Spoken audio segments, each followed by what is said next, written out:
Hello guys. I hope I didn't hype this video up too much. It's just kind of what I hope it's to be. So if you didn't read my post before, I quit drinking 100% completely the 6th of January. And to anybody that's not an alcoholic, you're gonna be like, whoop-de-doo, cool, man, fucking just shy of a month. But if you're an alcoholic, you know how long that can be. If you're an alcoholic, addict, it's all the same shit. Yeah.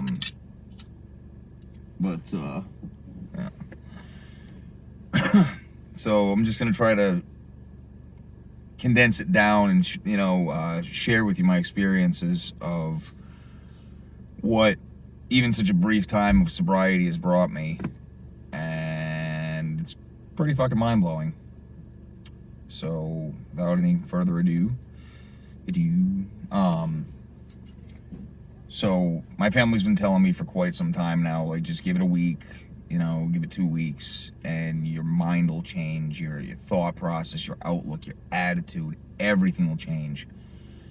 And I realized recently, once I had a few days sober, like, A, holy shit, they were right, and B, that regardless of what bullshit I put out, I haven't spent 7 days without a drink consecutively since I was in basic training, and I couldn't get drunk. So yeah, that's a pretty mind-blowing thing to realize. Like, holy fuck, I'm 35 and wow. So yeah, I'm gonna kind of get into a little bit of like what led up to that, and yeah. So I've always been like, heavy drinker. If I drink, I drink. But last year, literally, like exactly at this time last year, I had a girl that I thought was the love of my life, the girl of my dreams, and just out of fucking nowhere, she used everything I told her, all the intimate secrets of, things people had done to me to hurt me and all that stuff, and basically used them against me and pulled them, the cruelest, most cold-hearted, calculated thing that anybody's ever done to me, to the point where it made me question the reality of my life, as far as, like, can you trust anybody ever again, knowing that this kind of person is out there, But yeah, it sent me into a downward spiral of just, the first couple of months were ridiculous, just horrible. It was the only breakup I've ever been through that actually traumatized me. Hold on. By the way, I'm drinking some kind of like fucked up weird tea. It's like a cleanse type thing, but it tastes fucking awful. So if you see me make faces as I sip it, that's why. I'm not drinking like straight caps or anything like that. It's just a tea that tastes like absolute shit. Anyway, so once that happened, I started basically a year-long drinking binge. And even to the point, once I got over her, I was still just so, just sad, depressed. How could anybody do that to somebody that treated them so good? Like, it didn't make any sense to me. And after a while, it just turned into just this this constant feeling of just, and I say this word full-heartedly, just despair. Just this, you're never gonna feel good again. You're never gonna be happy again. Nobody's ever gonna make you feel loved like that again. And, while I wasn't suicidal, it got to the point where it's like, holy fuck, if somebody goes through enough years of feeling like this, I can totally see why some people opt out. And, whatever. So, anyway, that basically turned into a years-long drinking binge. And, you know, you had to have 2-3 days where I wouldn't have a drink here and there, but it was always like, well, fuck it, get out of work. It became more of a habit, you know what I mean? Get out of work, go grab some fucking wine or a beer somewhere, and, you know.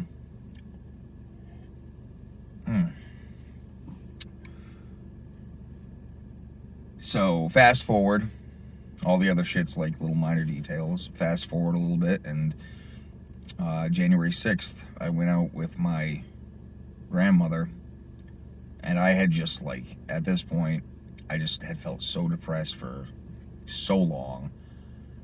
I finally, looking back now, like, I thought, you know, surrendering was like, I surrender. No, like, I had finally, in my heart of hearts and inside to myself and whatever, I had surrendered. Like, I just had enough. I was just tired of feeling like that. I was tired of feeling nothing but constant pain and suffering and misery and despair. You know what I mean? And I was afraid that if I stopped drinking, then I wouldn't be able to sleep, because, you know, the drinking calms down the carnival so I can actually sleep at night. Or at least that's what I was telling myself and believed. But I was at Lindy's pub with my grandmother, just stopping, having some lunch, and I had a beer, and it just kind of came out. I wasn't bawling at the table, but I just started to tear up, and I just told her, I said, I want to stop drinking. You know, I'm talking about my dad, who's been clean and sober for 22, 23 years. I was just like, you know, I want what my dad has. I want what all these people have, this happiness. And I know in my heart of hearts, I'm never going to achieve these things drinking or anything. Complete sobriety is the only way. And that scared the shit out of me. That scared the ever-living shit out of me, because it's like, okay, if something traumatic happens to you, sorry about the clinking of the cup, if something traumatic happens to me, okay, I don't have that release. You're going to have to learn how to live life in life's terms and roll with the punches as they come at you without booze. You know what I mean? And, you know, like, I've had some fucked up habits in the past. You know, a few years back, I got rid of those. That wasn't a big thing. Because, you know, let's face it, not everybody smokes weed, or, well, these days everybody fucking smokes weed. But you know, like, those things are easier to get away from. Everyone drinks. Everyone drinks. It's all over the place. And I'm not talking about the person that can have 2 or 3 beers and just chill out. I'm talking, there's quite a few people that I've realized I hung with, and there's nothing wrong with these people. I love them to death. But being sober,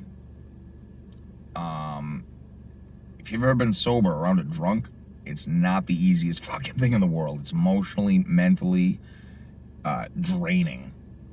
Just to, you know, with the repetition, da-da-da-da-da. Oh, yeah, man, yeah, man, yeah, man. I love you, man, I love you. Like, okay, buddy, you know, there's a reason why I say I have to be drunk to deal with the drunk. And I think that's one of the reasons, you know, they say you keep going to a barbershop, you get a haircut, you eventually get a haircut. You keep hanging with drunks, eventually you're going to get drunk, if for no other reason, it's to, my God, I just need to be able to deal with you.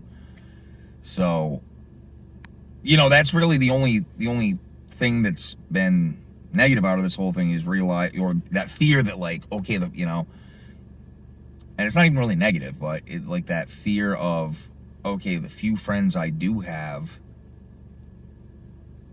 you know, the majority of them drink a lot. You know what I mean? And that's, hey, whatever floats your boat. But it's not something I want to be around. You know, I know people that can drink a lot and they're totally fine. They're just, you know, they chill.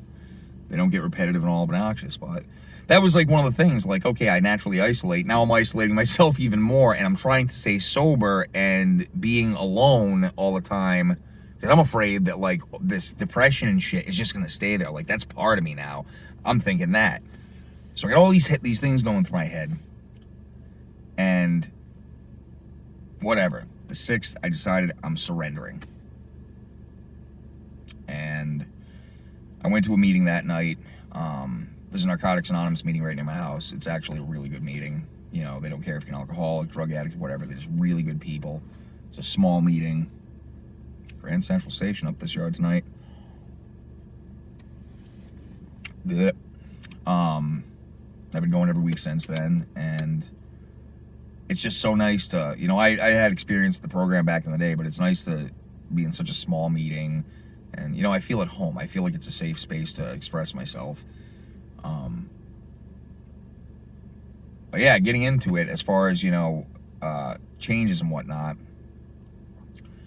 I was told quite a while ago, my uncle committed suicide back in 2010, and we always said if he would have given it a week, 2 weeks, or without drinking, like, his mind would have changed. And I had nothing to compare it to, because I was like, oh yeah, man, he would have been fine. But it's true. And I can say that now. Again, I haven't been sober that long, but it's the longest I've been sober in well over 10 years. I can truthfully tell you, with just going on a month, it's insane. My thought process has totally changed, and just like I know my uncles would have now. I'm not sad anymore. I'm not, yeah, certain things will make me sad, but like in passing, I'm not like just sad. I'm not depressed anymore. Yeah, there's a seasonal depression. That sucks, but that's always been me.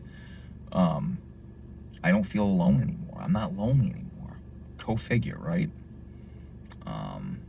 I don't feel that constant pit of despair. I feel like there's hope now. Crazy, right?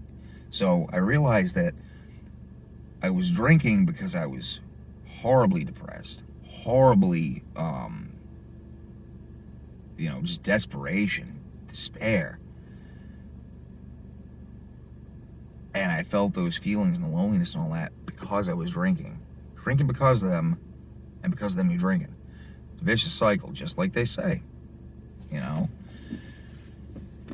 And it's crazy, and this traumatic breakup that I was talking about earlier, I realized, 2 days into it, I was like, wow, you haven't even thought of that piece of shit, at all. It's like the second I stopped drinking, it all just went away. Like this veil had been lifted. Hang on. It's like this veil had been lifted. Honestly. This person that I was so angry at and I was so hurt by, it was just gone. In a matter of a day or two. Like mind-blowing. And I'm not exaggerating this stuff. And again, I'm not claiming to be some sobriety guru and I'm better than you. Nothing like that. But this stuff is real. So, now, because anybody that knows me and, who I work with on the civilian side or whatever, you guys all know that I've been activated with the National Guard since March 26th. I'm still in the Union and all that stuff, still paying my dues and whatnot, but I'm still fucking activated for COVID-19 detail. And because of that, I now have the VA loan that's open to me. And if you don't know what the VA loan is, it's for a home. They give you some ungodly amount of money for zero money down, and that's huge. I can actually buy a house. But even then, even once I had that, and I was still drinking, it was like, I'll do it tomorrow. Whoop. Procrastination. Just the motivation that I feel since sobering up is incredible. I have energy. For a long time, I had a bunch of fucking clothes and all sorts of shit in my car. Within days after sobering up, this bitch was cleaned. Wow, I just went all Janiqua on that shit. But this bitch was cleaned. You know what I mean? And just when you're depressed like that, you don't want to do anything. You don't want to do anything. You just want to drink more to make it go away. You want to not hurt anymore.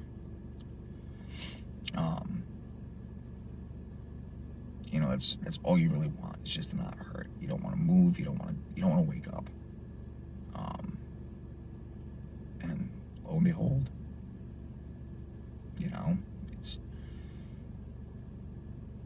I know I keep repeating myself, but it still blows my mind that this cloud over my head with this this sadness and despair, it just went away. And all this energy came rushing in. Like, I have so much energy now that, like, I mean, I've been going to the gym as well, try to get rid of these man tits. Eating right, you know, sticking to a diet, like, it's crazy. Like, I completely changed overnight. So, you know, these are just a few of the things. You know, I'm not spending $150, $200 a week on booze and stupid shit. You know, wasn't that much money just in booze, but, you know, you drink, you know, buying shit online, and fuck it, you know. I'm actually saving like a substantial amount of money now just in a couple of weeks. It's ridiculous. You know, everything about it's been good. You know, the only kind of shitty part is there's certain people I'm gonna miss. You know, so that's, damn, heat's drying out my eyes. If, you know, you decide to go down the same path, that's the thing is, oh, don't go all the way down. That's the thing is, you're gonna have to understand that there's people that are going to become irrelevant in your life. You know, and I'm not saying that everybody that indulges in alcohol is irrelevant in my life now, but there are some people that, you know, it's not even that you consciously let them go. It's just, I saw a buddy of mine a few weeks ago, and it was just like, he was hammered. I was like, wow, was I that fucking annoying when I was drinking? You know, like, shit. No wonder why the waitress gave me a fake number, you know?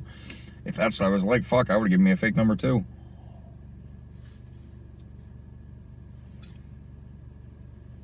But, you know, if this isn't, and I'm not saying this or making this video as, you know, give me props, look how good I'm doing, you know, honestly, I'm making this video because I hope that this message can get through to somebody that's suffering like I was suffering. Just 5 weeks ago, I was suffering. I was miserable. And if you know me, I've never been a mean person, but I was being mean to myself, and I was slowly killing myself. And I know that there are other people out there that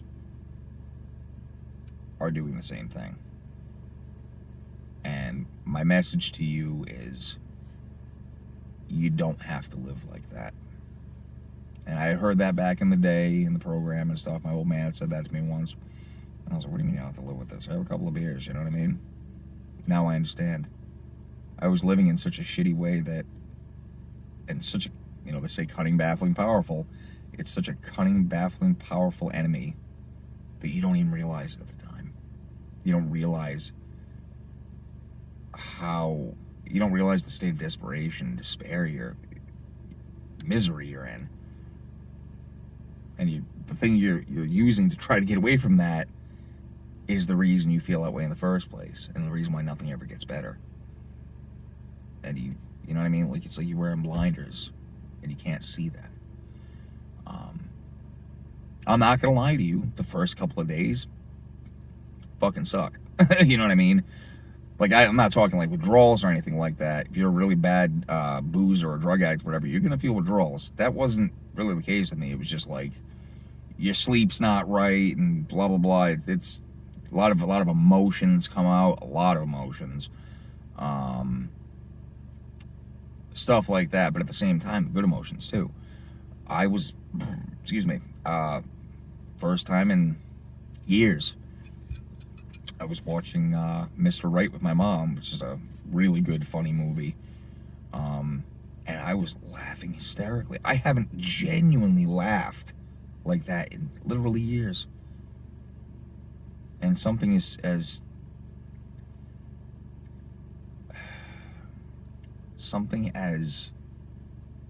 elementary as that, a laugh, a smile, you take for such granted because you forget what it's like to have a real one. Because when you're drunk, it's you know, like, but that's not real. That's not, you don't remember that. You remember when you're sitting with your mom, or your grandmother, or your father, or grandfather, whoever, brother, sister, child,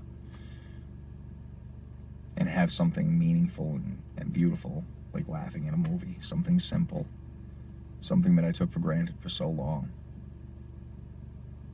You know, it's something so simple. And I'll never forget that, how it felt to genuinely laugh again. You know. And I mean, we laughed for hours, too. It was fucking awesome, man. It was so awesome. And that's, you know, I get it. You're drinking because you feel sad and you don't want to feel like that. That'll all go away. I promise you, that will all go away. Just give yourself a break. If there's one thing you take from this video, just give yourself a chance in sobriety. And I'm talking complete sobriety. Give yourself a couple of weeks. You know, a lot of people, like, my advice, even if you smoke pot, they'll be like, oh, I'm just going to smoke pot. No, give yourself complete sobriety, abstinence from everything for just a couple of weeks. Give yourself a break. I guarantee you, if you do, you will thank me. And if not me, that's not why I'm doing this. Thank yourself. You'll be thanking yourself. You know? I haven't given up my nicotine yet.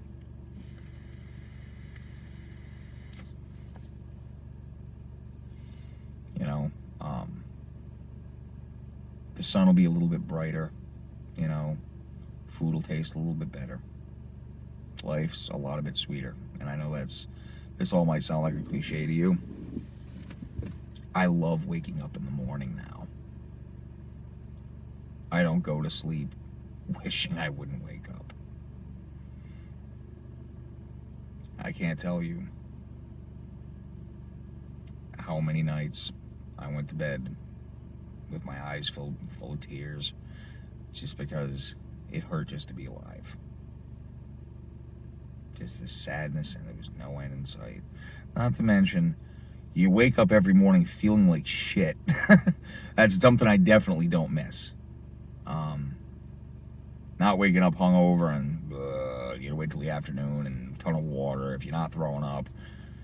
You know, towards the end there, I got to the point where I'd be throwing up some days and I'd literally say out loud, what the fuck are you doing to yourself, man?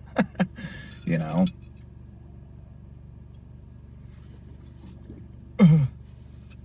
Never gets any easier.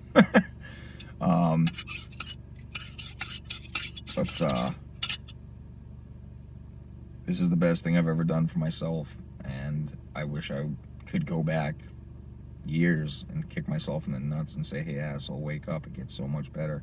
Because maybe coming from my 35-year-old self, maybe I would have believed it. But